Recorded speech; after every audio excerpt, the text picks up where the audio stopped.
Pessoal, um grande prazer aí a gente ter feito os esforços para nos reunir hoje.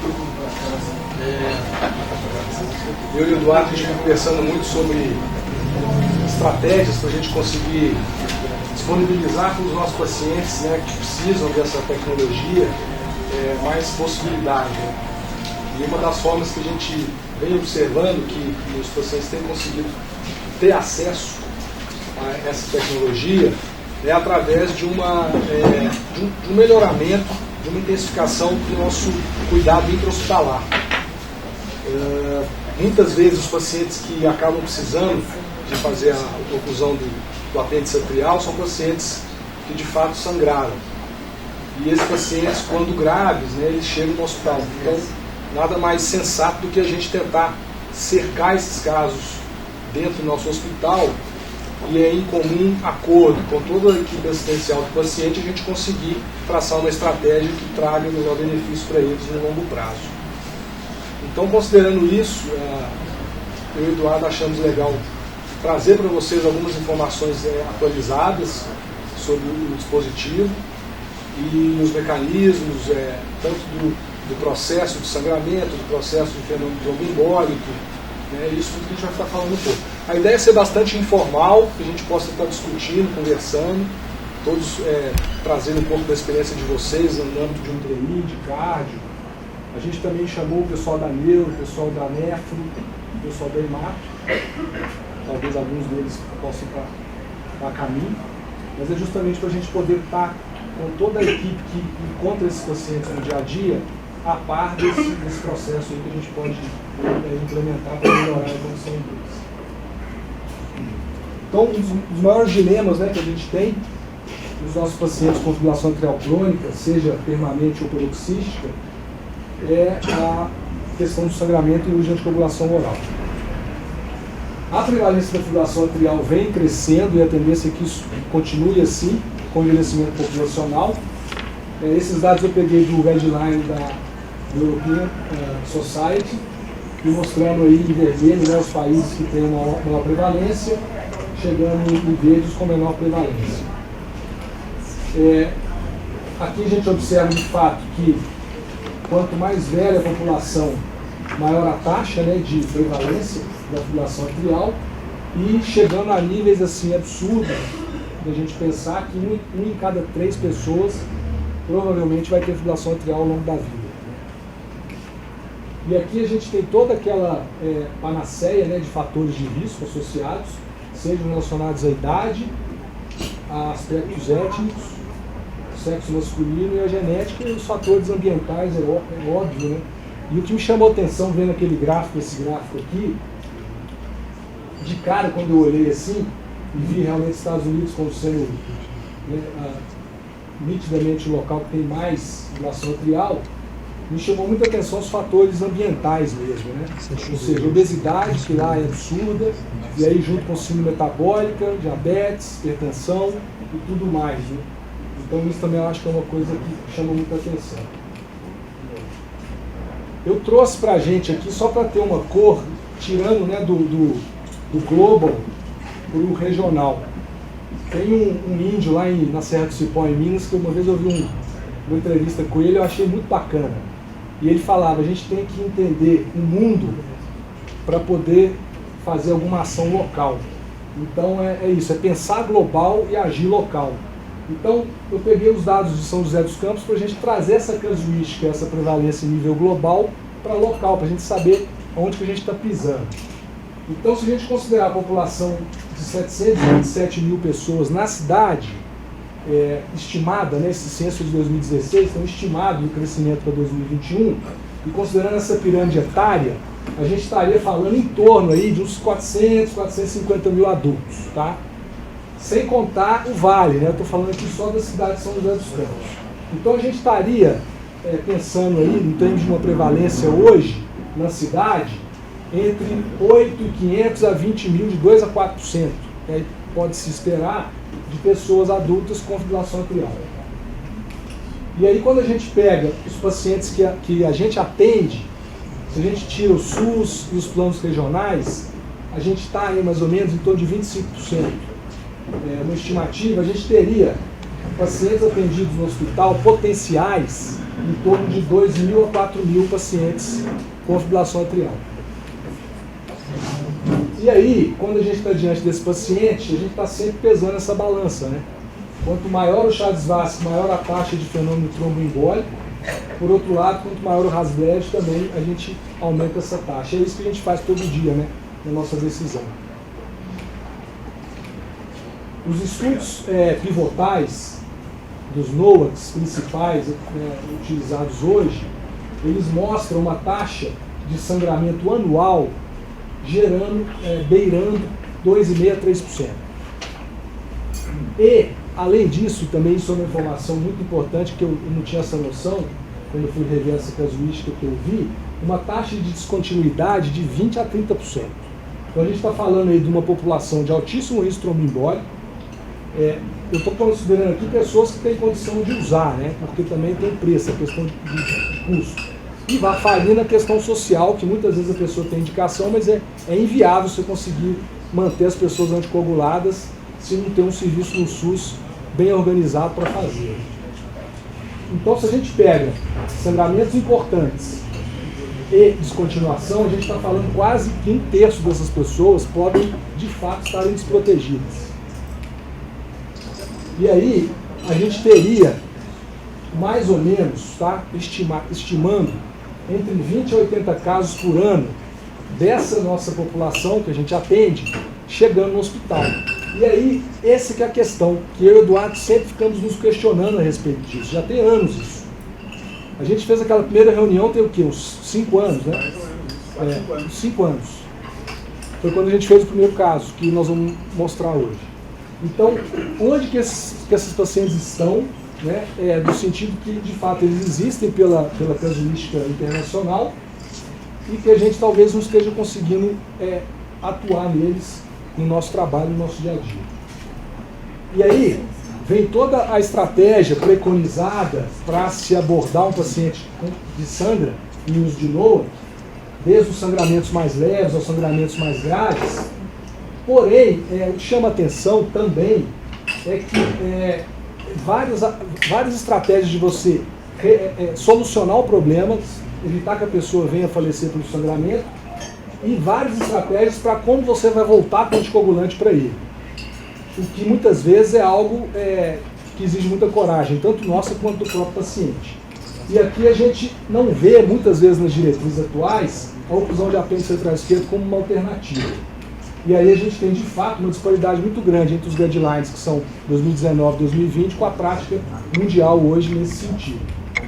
E aí uma das coisas que a gente entende, que pode ser a resposta, é que realmente os estudos que validaram o uso do Watchman como um dispositivo para fazer a oclusão de apêndice central esquerdo foram estudos com pacientes em uso de varfarina, 2 estudos randomizados, tanto de risco mais baixo para sangramento quanto com risco mais alto, e que mostraram um benefício com relação ao menos sangramento versus varfarina, mas que ficou um pouco equalizado com relação aos acidentes vasculares isquêmicos. Porém, os estudos o segmento mais tardio mostrou que essa curva acaba abrindo, tá, no longo prazo, mostrando um benefício adicional de longo prazo para o dispositivo. De forma que acaba sendo ainda hoje uma indicação 2B, e nível de evidência B, e de fato isso pode ser um dos motivos que às vezes as pessoas, como um todo, não têm indicado de uma forma um pouco mais substancial. Existem vários registros mais recentes, tá? Inclusive com um dispositivo novo, que é uma iteração muito mais amigável de implante, com muito mais segurança, que é o FLX, o Watchman FLX. Então, do ponto de vista de dados de segurança, a gente tem um volume muito grande, uma robustez muito grande de segurança do dispositivo, obviamente em centros que estão fazendo com uma frequência boa. E aí eu deixo só para vocês entenderem que estão rodando esses 2 trials randomizados com N bom de pacientes. O primeiro é o Champion, com 3.000 pacientes randomizando o Watchman FLX com NOAC ao Commerce, para ver se de fato a gente vai ter agora uma resposta no sentido de que, de fato, é uma opção, você pode usar um ou outro ou não, o NOAC é superior, o Watchman eventualmente superior, e eventualmente podemos nos sinalizar em alguns subgrupos que talvez pudesse beneficiar de um ou de outro. E esse também, o Option, é um específico para pacientes que vão para a fibrilação atrial e vão ser randomizados pós-ablação de fibrilação atrial. Então ele vai para a ablação e coloca o Watchman versus vai para a ablação e mantém com anticoagulante. Então são dois estudos grandes que estão correndo e que, né, nos próximos anos a gente vai ter um pouco mais de cor aí nesse sentido.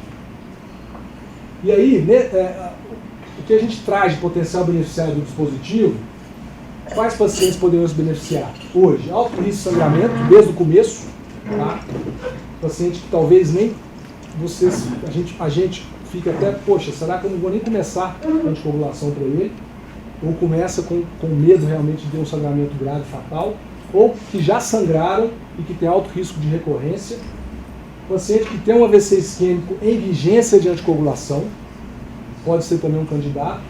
E uma opção do paciente, hoje uma realidade norte-americana, muitos optam por não tomar anticoagulante, eles preferem fazer o procedimento. Isso é uma coisa importante da realidade norte-americana pelo seguinte: lá, os planos de saúde, eles custeiam as medicações dos pacientes, boa parte dos planos. Então, o custo do NOAC no longo prazo, ele é um custo contínuo. E aí existem vários estudos de custo-efetividade mostrando que quando você usa o Watchman, em 3 anos você paga e você começa a ter um benefício financeiro do ponto de vista de business dos planos de saúde. Então isso acaba gerando também uma situação onde se abre para a população essa opcionalidade. E outra questão muito importante é a baixa aderência terapêutica, né? Que também tem que ser levado em consideração, considerando que até 30% dos pacientes não tomam. Vou passar esse caso clínico, então, de um paciente nosso, ele é acompanhado já antes de 2016, é um senhor de 78 anos atualmente, e que ele chega no hospital em 13 de setembro de 2016 com um quadro de abdômen agudo obstrutivo. De base ele tinha um FA crônico, tinha um aneurisma de aorta em tratamento observacional com um tamanho de 4,1 centímetros, tinha um aneurisma intrahepático e tinha um histórico de trauma penetrante abdominal, provavelmente esse o motivo das bridas e do abdômen obstrutivo. Ele ficou internado de setembro até dezembro.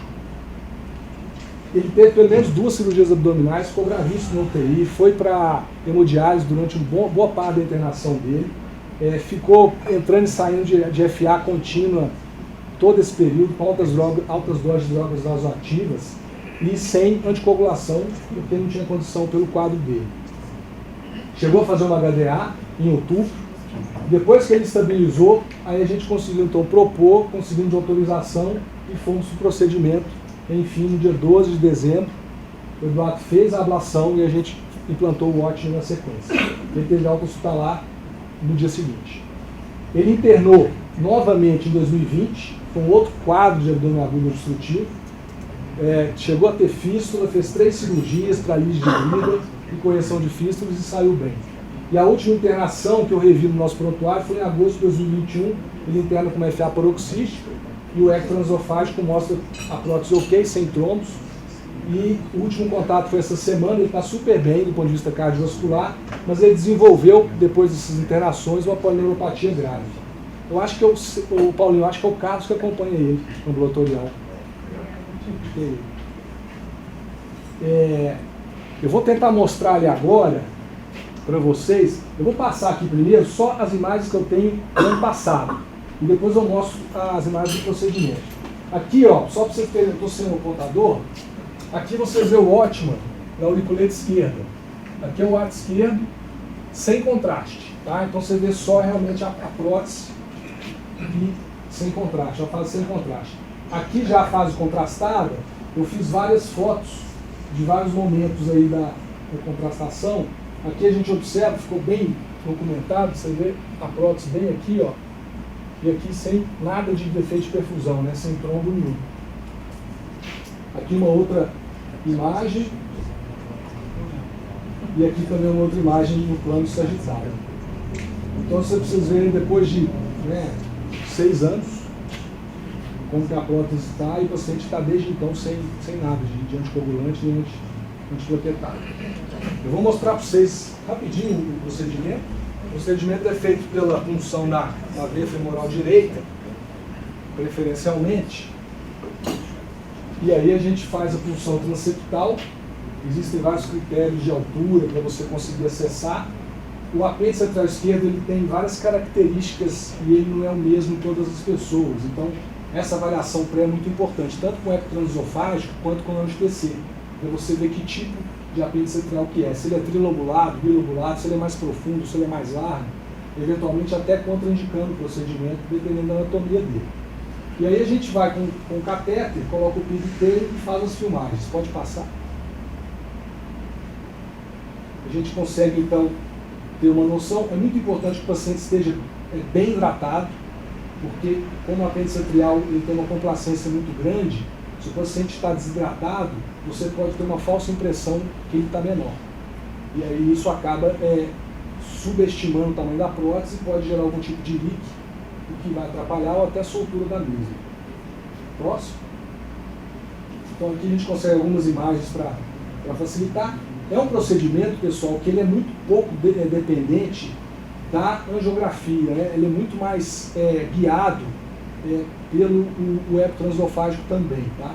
Então aqui é mais para curiosidade mesmo de vocês, para vocês entenderem um pouco como que é. Próximo. Agora a gente já está com a prótese, a gente já colocou a prótese no apêndice atrial, ela está ainda ligada, né, pelo fio que a conduz, e a gente faz alguns testes para saber se ela está bem posicionada, e aí o eco transesofágico é o principal instrumento que a gente utiliza para checar. Próximo, depois a gente faz um teste, porque a gente tem que colocar uma prótese que ela tenha uma tensão de 10 a 30%, que ela é superestimada em 10 a 30%, para ela ter de fato uma força radial que comprima. Então esse índice de compressão é fundamental para ela não soltar. Se você coloca demais, você pode ter o risco de romper. Se coloca de menos, ela pode soltar. Então antes da gente liberar, a gente faz um teste de tração para ver se ela está bem fixada. Próximo. Próximo.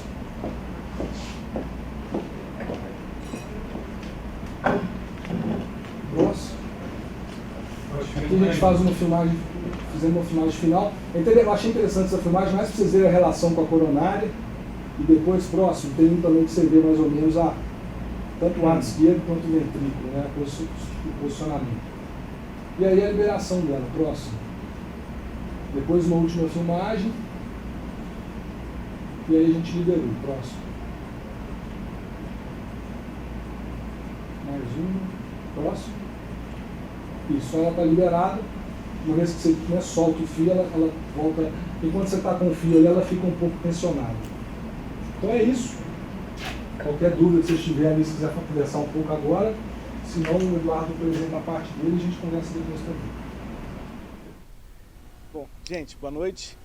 Esse microfone é só para gravação, então não vai estar amplificando o sinal. Se tiver baixo, por favor, vocês me puxem a orelha, né? O André falou exatamente a nossa angústia, né? Fibrilação atrial extremamente prevalente. O uso de anticoagulação no nosso meio é extremamente frequente. É difícil ver hoje em dia alguém que se vê de frente a um paciente com fibrilação atrial e no mínimo não cogita ou não usa o anticoagulante. E anticoagulante tem um efeito colateral: sangrar. Sangra. Se não sangrar, não é anticoagulante. O que se espera de um tratamento preventivo é que tenha a maior efetividade com a menor taxa. Mas a maior efetividade nunca vai ser 100% e o menor risco nunca vai ser 0. Então nós temos que ter uma ponderação de fato de como fazer naqueles casos que fogem da rotina daquilo que nós esperamos, né? E como a gente frequenta o hospital todo dia, eu falei, gente, o André falou, cadê esses pacientes? Cadê os pacientes que sangram? O que é feito desses pacientes? Como são conduzidos esses pacientes no momento em que chegaram ao hospital, por exemplo, com sangramento? Então são várias possibilidades. O cara suspende o anticoagulante, não dá mais nada, só que ele fica exposto ao risco de um AVC pelo não estar tomando anticoagulante, usa dose menor, faz terapia com antiagregante plaquetário, que a gente sabe que não funciona para isso. Quer dizer, tem uma milha de situações que são executadas e a gente acaba não percebendo a identificação correta desses pacientes. E a nossa obrigação, obviamente, é tentar esclarecer essa situação. Bom, e dentro desse aspecto, o André pediu para que eu falasse alguma coisa a respeito da parte teórica da antiagregação, da anticoagulação.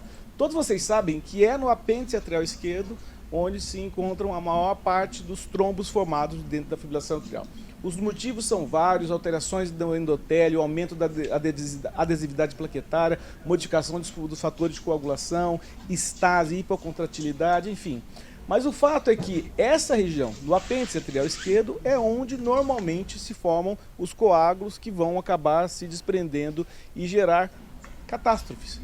Todos vocês já conviveram com pacientes com sangramento ou AVC relacionado ao não uso do anticoagulante, ou sangramento relacionado ao uso desses fármacos.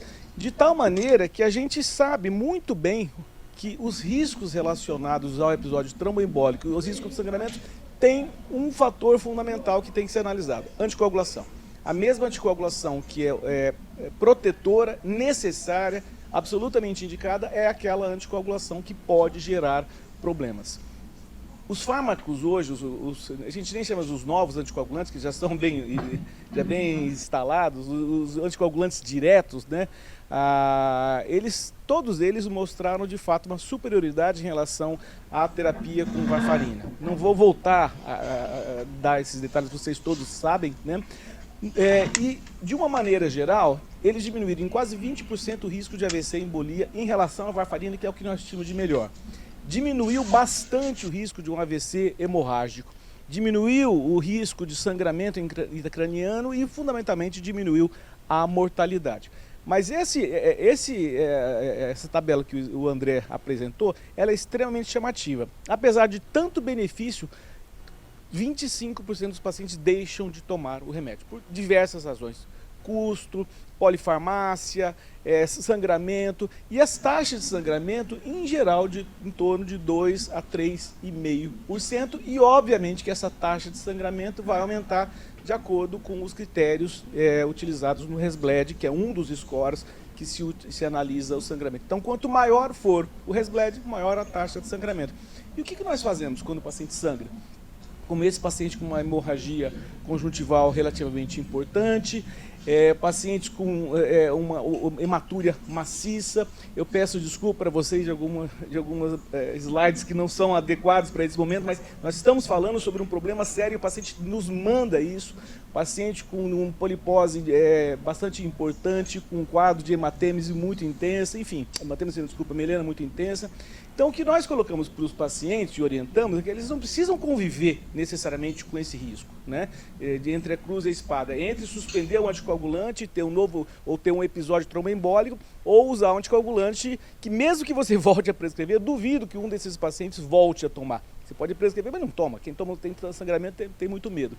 Que é a oclusão da região onde se forma a maior parte dos episódios tromboembólicos. As próteses utilizadas para essa finalidade são de várias marcas, né? Esse é o Watchman, esse é o Amulet. Tem vários formatos e composições que são feitas com mais ou menos experiência acumulada, maior taxa de estudos, mas de uma maneira geral, o que normalmente se faz, né, nessa situação é identificar o apêndice atrial esquerdo, que é, como eu já falei, a região onde se formam os coágulos, né? E os coágulos, obviamente, o tromboembolismo pode ser cerebral, sistêmico, para onde quer que seja. 75% dos episódios tromboembólicos vão para o cérebro pela maior demanda.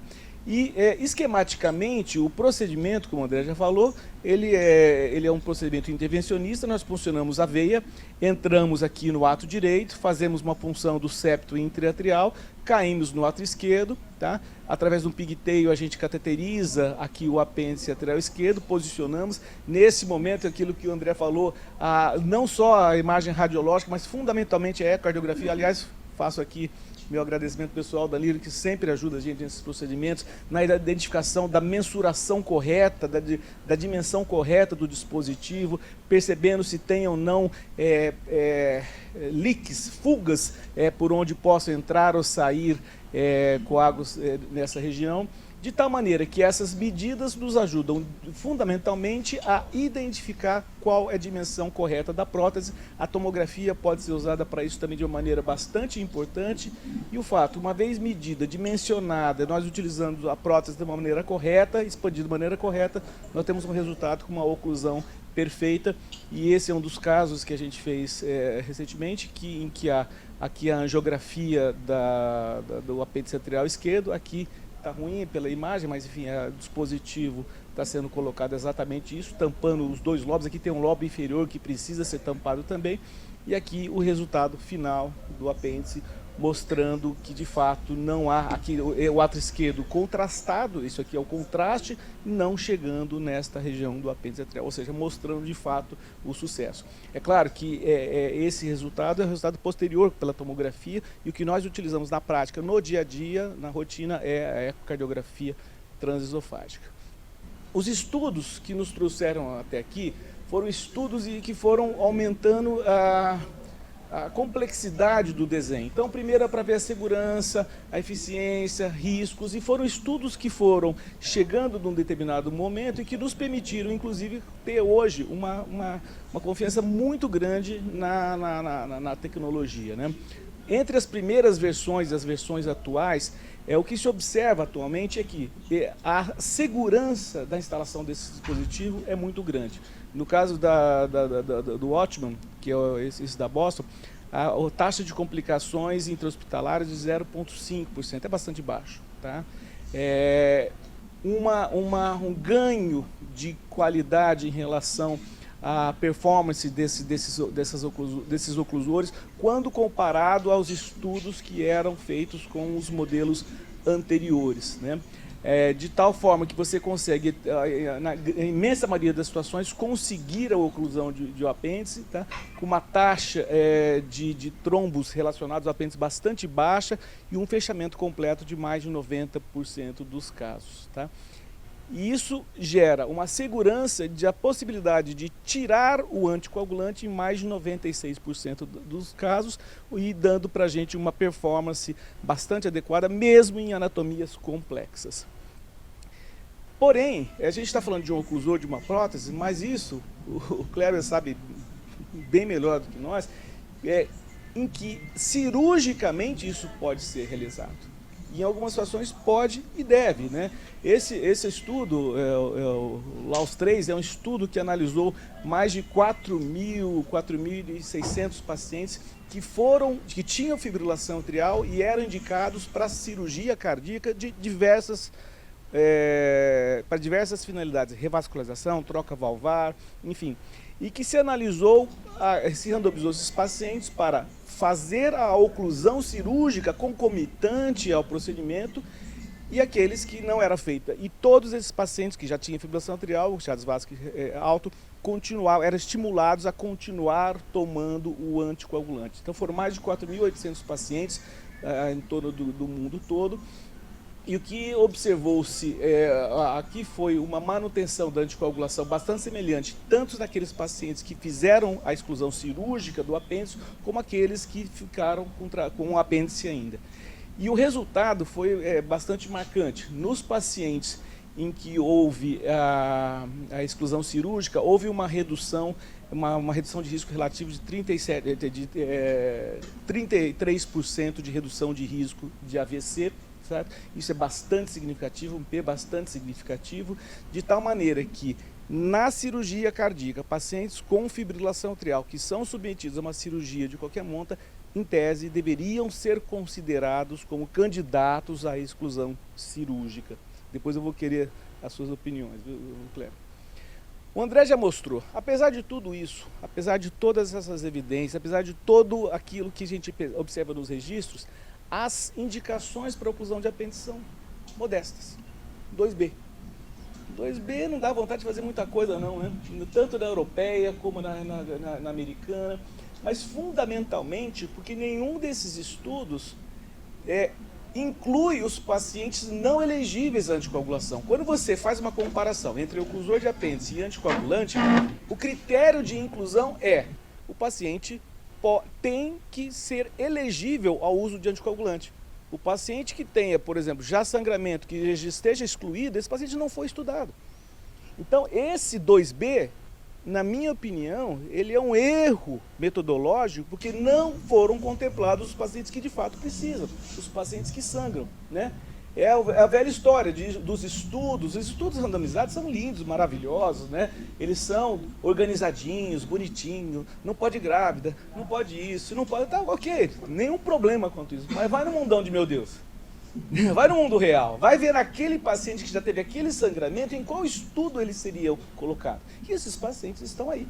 E nós temos a obrigação de achar uma maneira correta de tratá-los, né? Essa é uma meta-análise, é uma comparação de que mais de 7 mil, quase 8 mil pacientes que foram submetidos a implante de oclusão. Quando você analisa pelo Charles-Vasque dele, 4.3, esses pacientes, estatisticamente, em todos os estudos, têm um risco de 5.5 eventos por ano. Nos pacientes que fizeram a oclusão de apêndice, isso caiu em mais de 75%. Ou seja, nos pacientes que têm sangramento e que não são elegíveis para o anticoagulante, a taxa de complicações tromboembólica é muito menor utilizando-se o oclusor de apêndice atrial, né? E aqui são alguns trabalhos de observação de mundo real, que é o que de fato nos interessa. Os estudos randomizados são importantes, estão correndo, como o André falou, né? Mas os estudos de mundo real nos mostram a segurança desses procedimentos com uma taxa de complicação bastante baixa, a taxa de sucesso muito alta, em torno de 98% a 99% de sucesso no implante, né?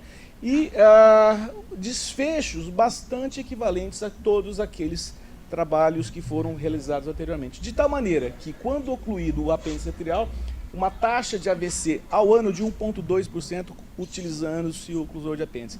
Em pacientes de Charles-Vasque 4, 5, que se esperava uma taxa média de 5,6%, 6%, 7% de AVC, isso é uma redução bastante significativa quando comparado, né?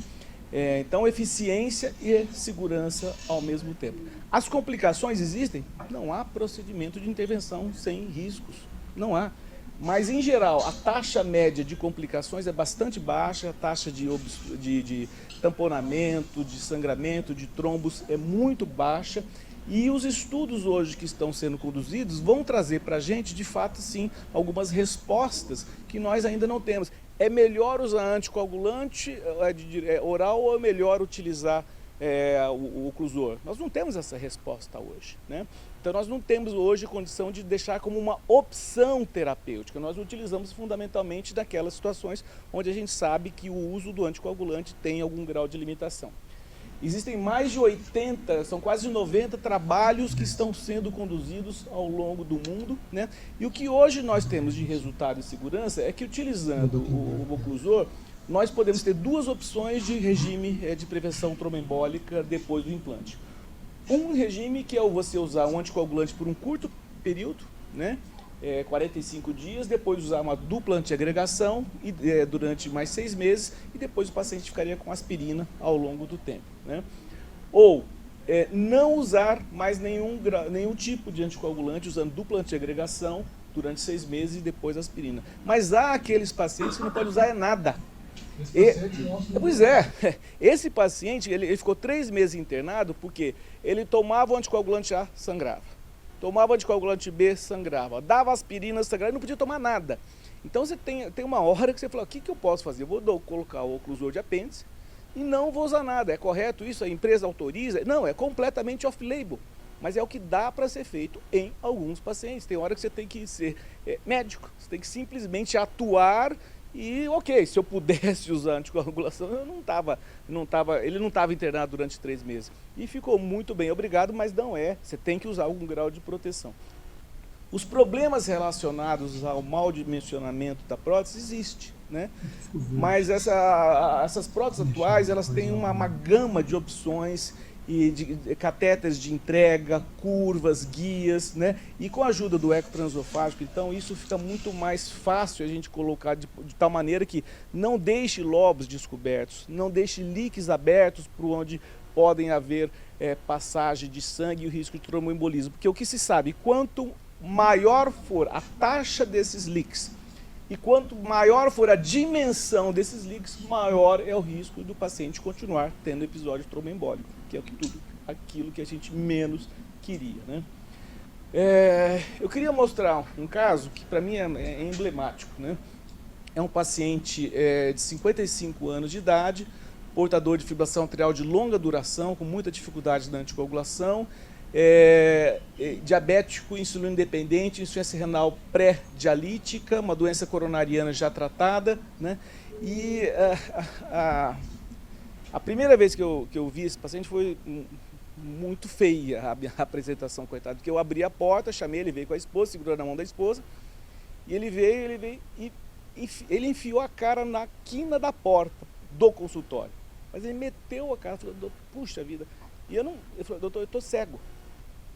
Eu estou cego, então se me desculpa, abriu a testa lá no meu consultório.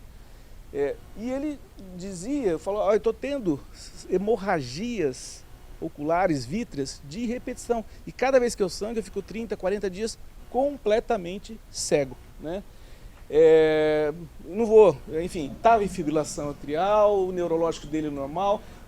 A quantidade de medicamentos que esse senhor tomava, a quantidade de remédios que esse rapaz tomava era impressionante.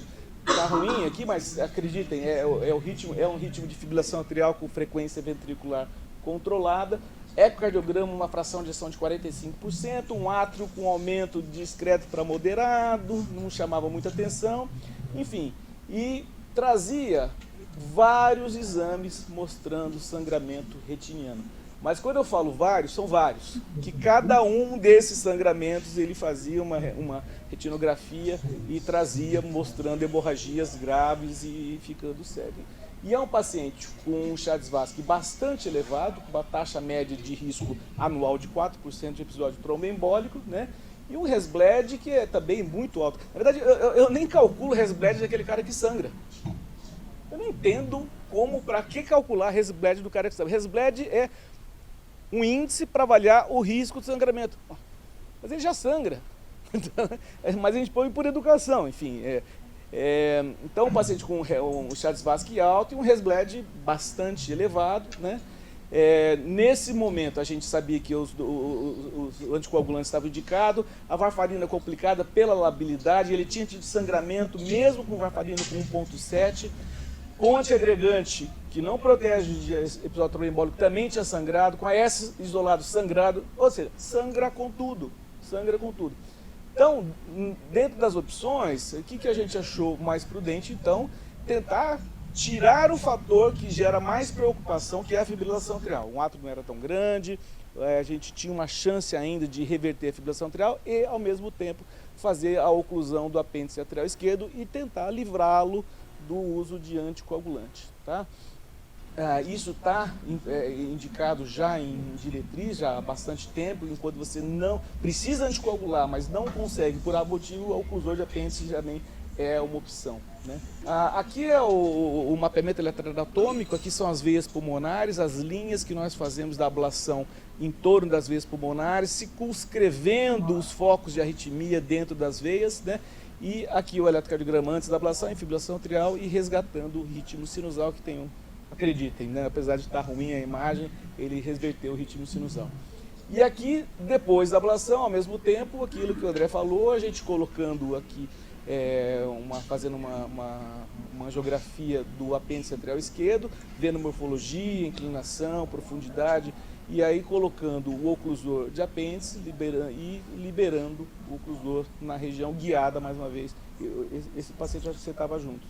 O paciente você estava junto, Danilo, né? E o apêndice, então, ocluído aqui, mostrando a região do apêndice no mapeamento eletroanatômico, a região correspondente, né?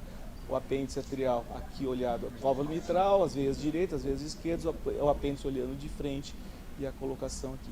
E aqui as maravilhas das imagens ecocardiográficas, que eu sou fascinado nisso, mostrando de fato um correto dimensionamento da prótese, uma correta compressão e sem nenhum tipo de leak. Evolução. 42 meses depois, nunca mais teve arritmia. Nós não precisamos usar mais nenhum tipo de anticoagulante. A quantidade de medicamentos que esse rapaz tomava diminuiu significativamente. Não é pouco, mas diminuiu significativamente. E continua em ritmo sinusal, sem anticoagulante e protegido do risco de sangramento e do risco de episódio tromboembólico. Então, em resumo, isso foi escrito por mim, isso não é diretriz, isso não é a indústria que coloca, mas eu coloquei alguns cenários em que eu vejo que esses pacientes possam se beneficiar. Primeiro, tem que ser o paciente, claro, com fibrilação atrial, não valvar, e que tenha um alto risco de episódio tromboembólico. O paciente que é Chade-Vasque zero, eu não vejo sentido você fazer qualquer tipo de intervenção. Anticoagulante não está indicado, ainda mais a colocação de oclusão. Então, paciente com Chade-Vasque elevado e que tenham histórico de sangramento clinicamente importante, ou risco de sangramento por o cálculo de um Resgled elevado. Aqueles pacientes, como o André falou, 25%, 30% que não tomam anticoagulante por A, B, C motivo, eles precisam ser tratados de alguma maneira, né? Ou ainda naquela situação onde o paciente toma anticoagulante, ele jura por Deus, traz a caixinha, traz o envelopinho e mostrou, e ainda assim está fazendo tromboembolismo. Porque a gente sabe que o anticoagulante, por melhor que seja, não é vacina. Existem pessoas que mesmo tomando um anticoagulante ainda podem estar sujeitos à formação de trombos. E aí você dá uma camada a mais de proteção nesses pacientes, colocando o oclusor e mantendo o anticoagulante, né? Ou quando, desde que naturalmente tenham sido excluídas outras causas. O paciente tem um infarto anterior com trombo no ventrículo esquerdo. Esse paciente eu não estou protegendo. Ou tem a placa instável em território cerebral. Não está protegendo. Ou que tenha trombo detectado na parede do átrio, como este caso aqui, né? Dá um clique para mim, vê se está rodando, se consegue rodar, né?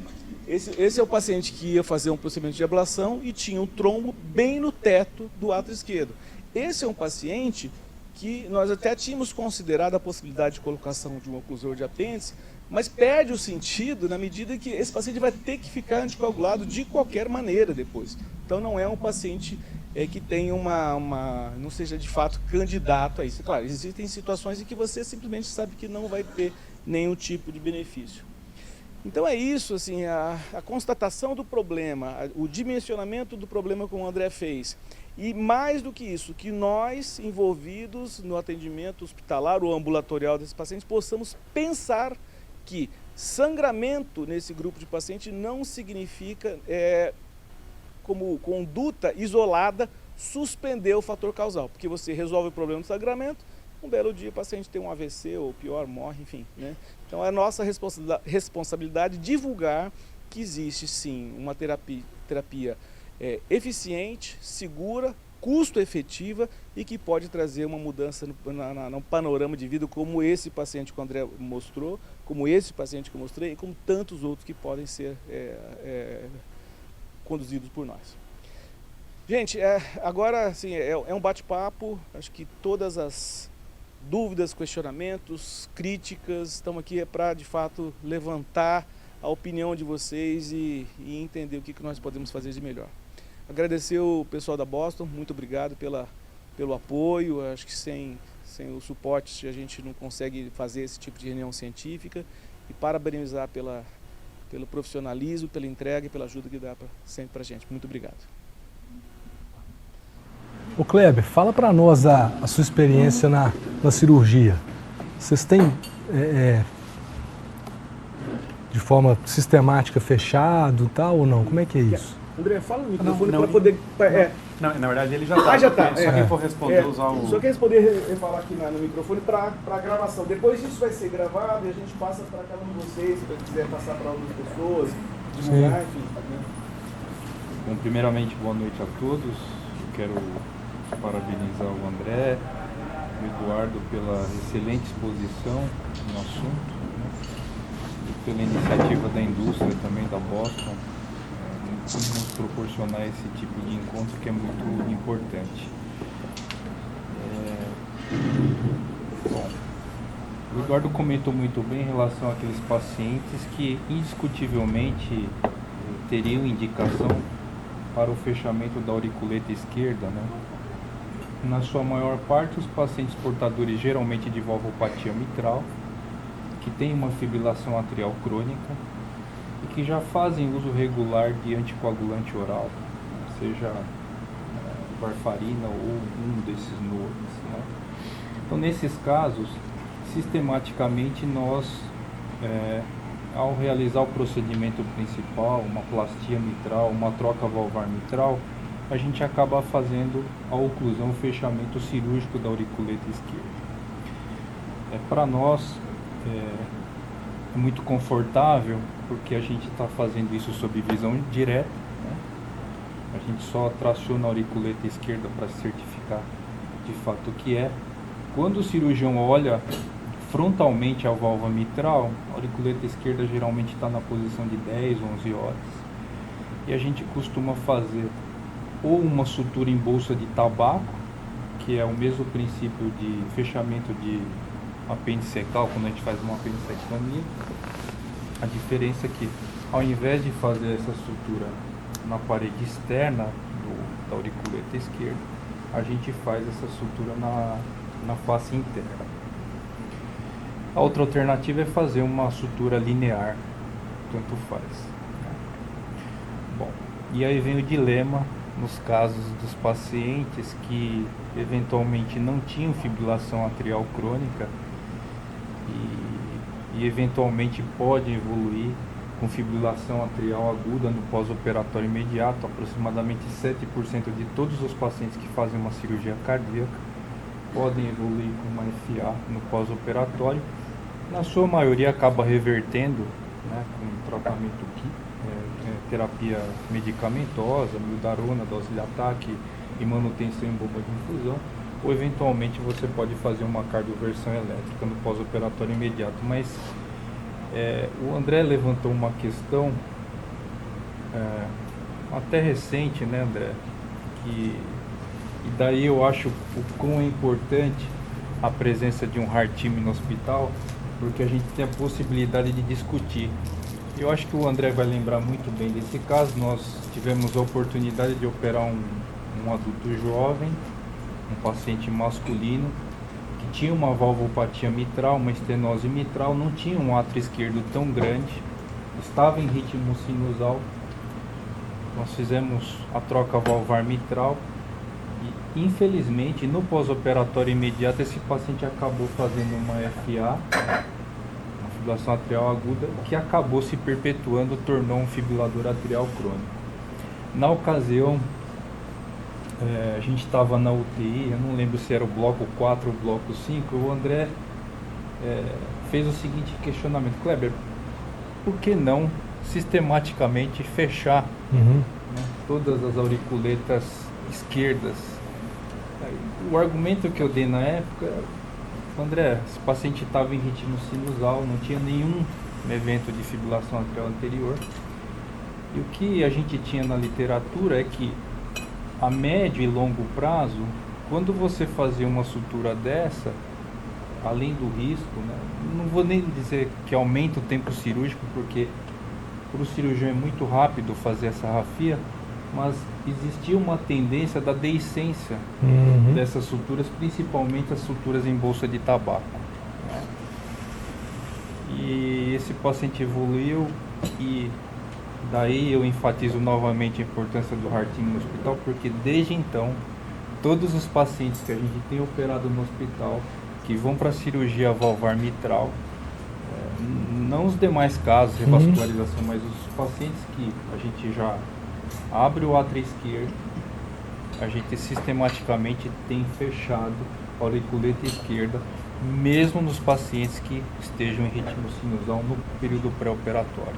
Tá? Então, as considerações que eu tinha para fazer são legal. essas. Não sei se eu consegui responder a sua pergunta, o seu questionamento. Legal. A importância do Heart Team. E eu acho que de pouco tempo para cá, sistematicamente, todos os casos de cirurgia de mitral, independente, óbvio, nos pacientes fibriladores atriais crônicos, a gente fecha mesmo. Nos pacientes em ritmo sinusal, a gente tem fechado sistematicamente. Obrigado aí pela oportunidade de falar. Aberta a discussão.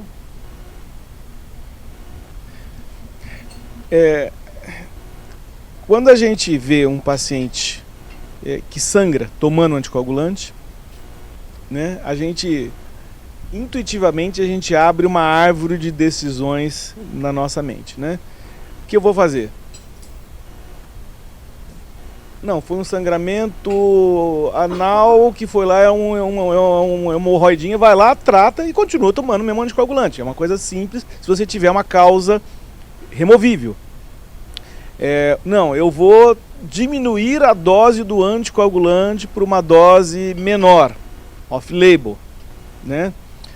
Ou então eu vou ficar um período sem e vou dar aspirina, vou dar clopidogrel, eu vou dar ambos, ou não vou dar nada, quer dizer, e o que a gente menos percebe e menos detecta, é isso que motivou o André a gente questionar, é que, puxa, se o paciente precisa de fato uma prevenção de episódio tromboembólico e sangra, a opção real que existe pode ser, em casos selecionados de fato, a colocação do oclusor de apêndice atrial, né?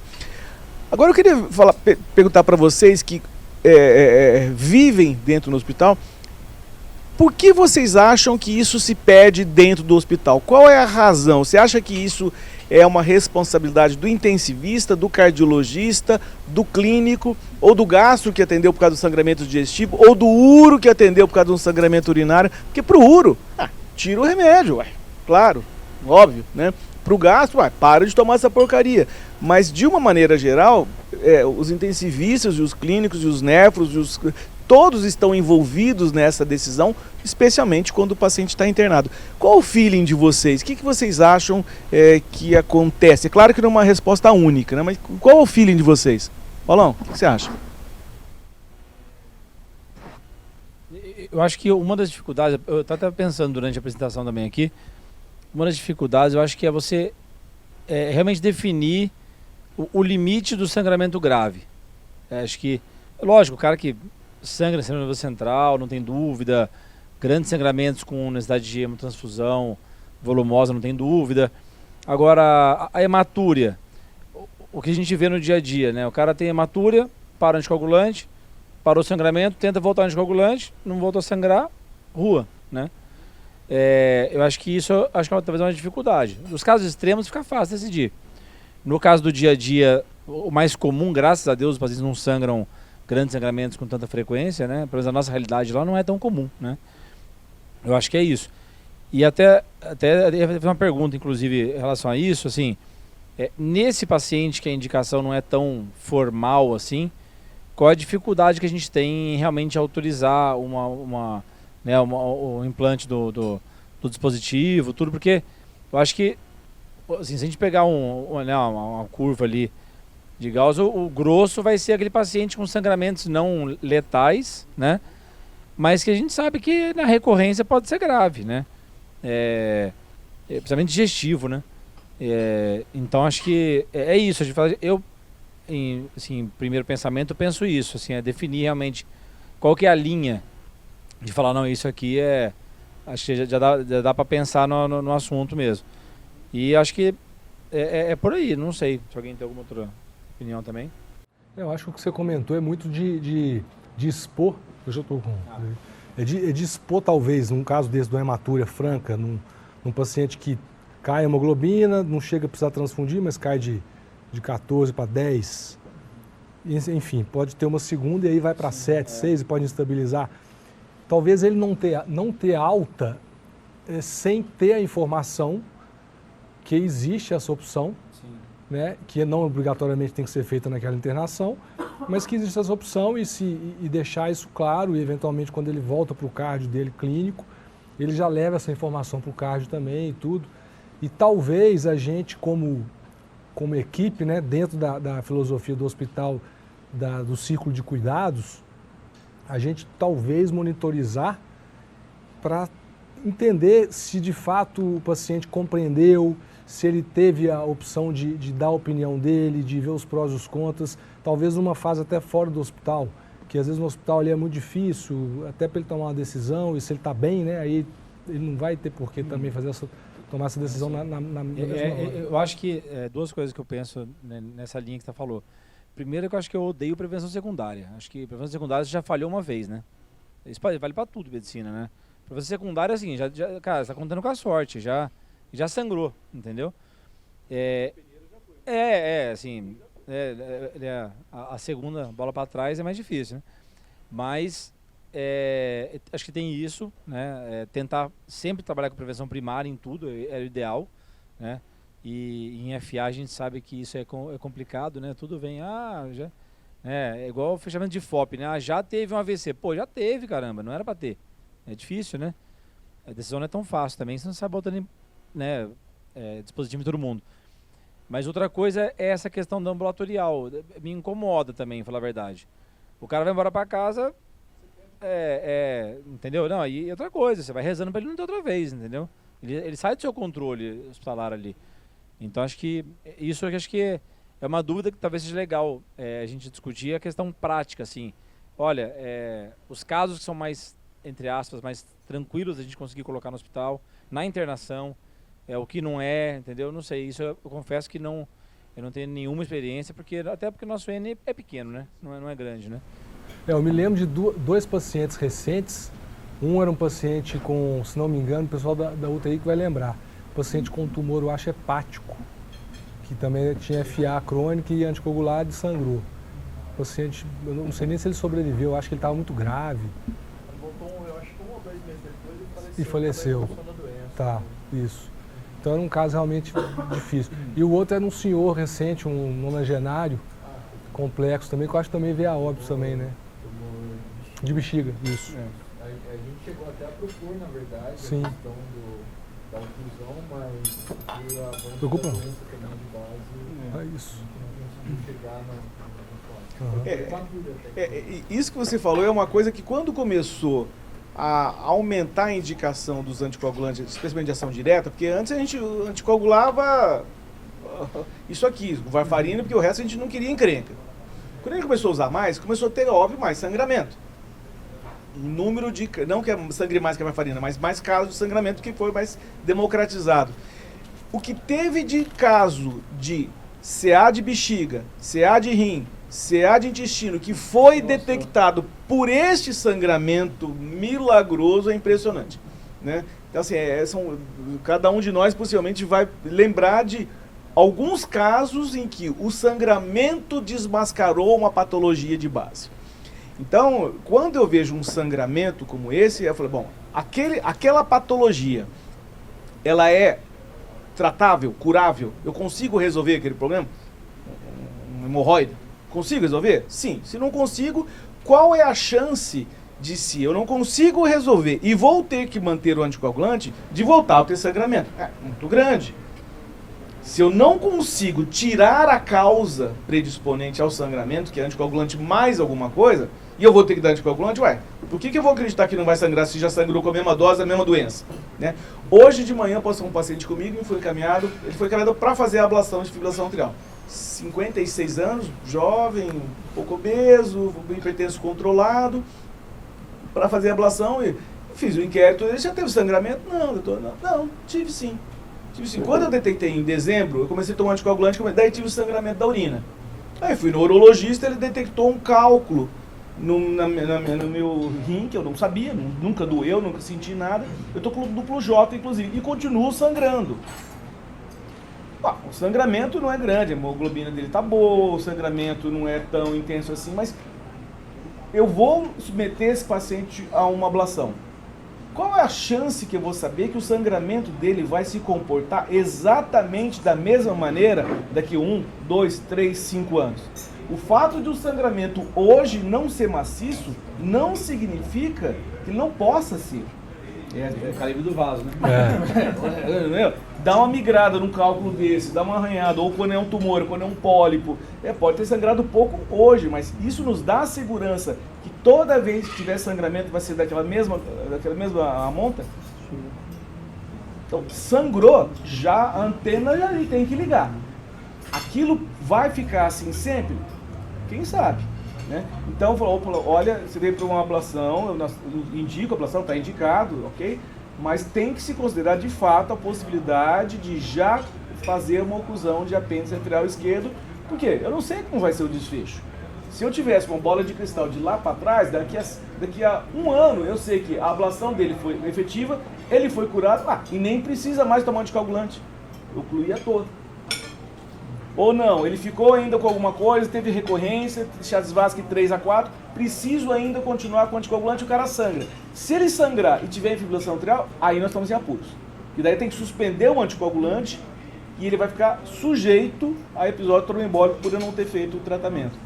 Então acho que assim, eu acho que mais do que a quantidade de sangue daquele episódio o que eu posso fazer para que evitar o próximo, o local, né? Intestino, rim, ou o que quer que seja, para que ele não sangre mais.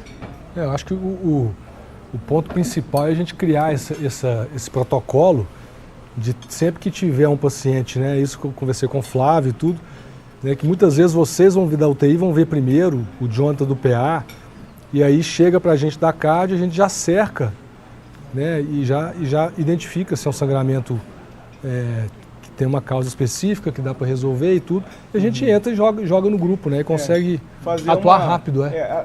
Esse conceito do Harting, para essa situação, é mais do que importante. Porque aí não é nem só Harting, vai ter que incluir a especialidade do local sangrante. Se é uma diátese hemorrágica, é uma coisa, se é um problema, um pólipo, se é uma polipose, uma doença diverticular, se é uma nefroli. O especialista vai ter que nos dar uma posição para que nos ajude. Então não é só a discussão do cardiologista, ou do ritmologista, ou do intervencionista. É a discussão com a especialidade em questão. Acho que vale muito a pena essa nossa aproximação. Eu acho que era isso que eu queria apontar, que eu acho que vale a pena também envolver hematologia. Fundamental. Tem aqueles pacientes que têm agregação plaquetária, doença de von Willebrand, e às vezes esses pacientes podem pode aumentar até perante o convênio a autorização para fazer o... Sim. Eu acho que é importante o conceito do Harting, talvez com outro nome, né? Muito mais abrangente. Bleeding team. É uma discussão multidisciplinar. Né? Da mesma maneira que eu acho que uma discussão multidisciplinar, por exemplo, a oclusão de FOP. O que tem de coisa... 30% das ablações de FA que eu faço tem FOP. Das FAs. Ele vai fazer a ablação e tem FOP. Então FOP tem que ter muito critério. Muito cuidado. FOP é o mundo, né? E aí tem os distúrbios de coagulação, as coagulopatias. Quer dizer, nós temos que ter uma análise muito bem... O neurologista tem que participar, o cirurgião cardíaco, o hemodinamicista, o eletrologista, o hematologista, o clínico. Então, eu acho que são pontos onde o nosso raciocínio em conjunto e a nossa discussão só faz agregar, só faz acrescentar. Agregar não no pânico plaquetário. Não no pânico plaquetário. Falhei. Agregar para de sangrar, então... Mas tem que anticoagular, não antiagregar. Gente, vamos nos servindo. Bom apetite a todos. Mais uma vez queria agradecer a equipe de filmagem aqui do amigo Edésio. Parabéns pelo empenho. Depois vocês vão receber a gravação e podem distribuir para quem vocês quiserem. Agradecer a Boston, né? Agradecer ao André, um parceirão velho de guerra. Tamo junto. E, bom, a gente está sempre aberto à discussão. Muito obrigado a todos e bom apetite.